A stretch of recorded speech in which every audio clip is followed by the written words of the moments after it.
Why should healthcare professionals consider C-spine precautions during intubation? That's the question we'll explore today. In the world of medical emergencies and trauma care, the process of intubation plays a pivotal role.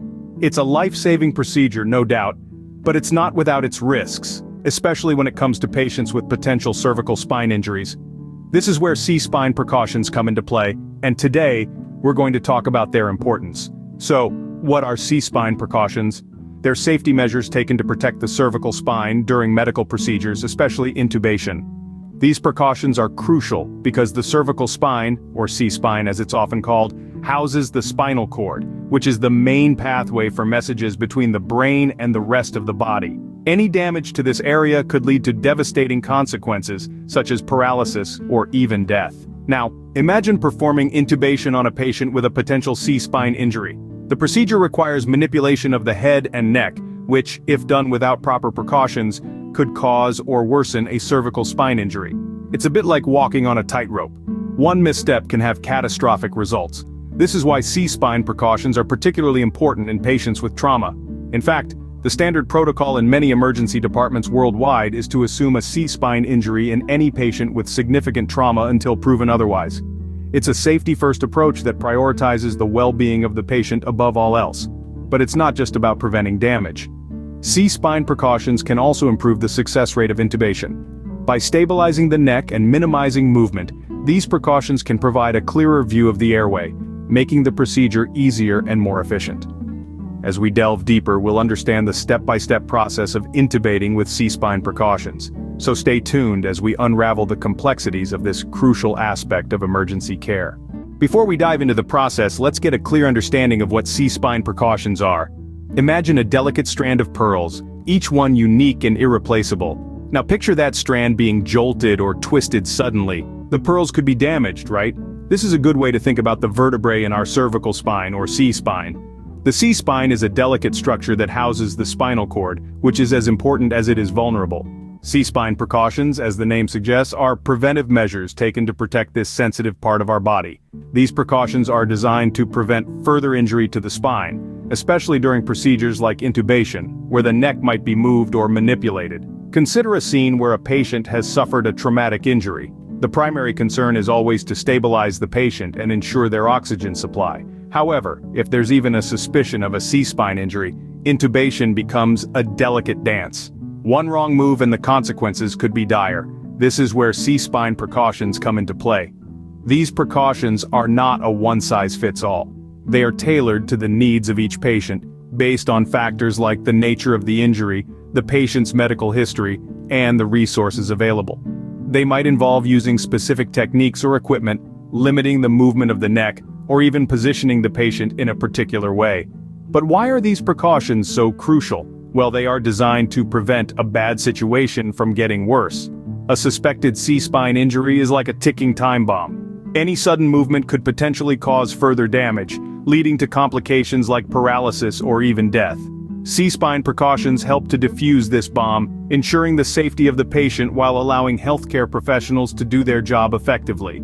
Now that we comprehend the significance of these precautions, it's time to learn how to implement them during intubation. The process of intubating with C-spine precautions involves a series of careful steps. Let's dive right into it. Firstly, position your patient. This is usually done in the sniffing position, where the head is slightly elevated and the neck is flexed. However, with C-spine precautions in place, the head must remain neutral. This is where the teamwork and communication come into play. One team member must maintain manual inline stabilization of the head and neck to prevent movement that could exacerbate any potential spinal injuries. Now to the second step, pre-oxygenate your patient. This is done to increase the patient's oxygen reserves, providing a safety net in case the intubation process takes longer than expected. Pre-oxygenation involves administering high-flow oxygen for about 3 to 5 minutes, or until the patient's oxygen saturation is at least 95%.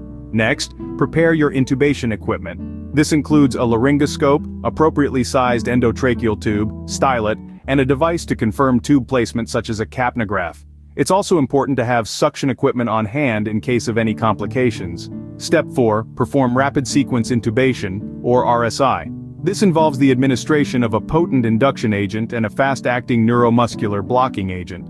These medications facilitate intubation by causing unconsciousness and paralysis, respectively. However, they must be administered in a rapid sequence to prevent aspiration, which can occur if the patient vomits during the procedure. Now we move on to the actual intubation.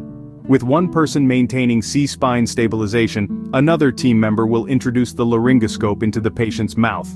The blade of the laryngoscope is used to lift the patient's tongue and epiglottis, providing a view of the vocal cords.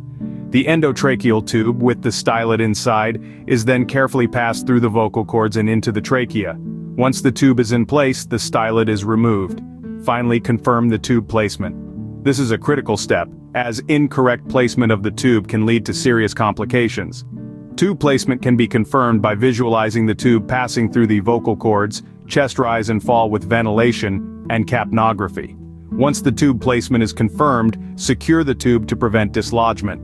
In conclusion, intubating with C-Spine Precautions involves a lot of coordination, expertise, and care.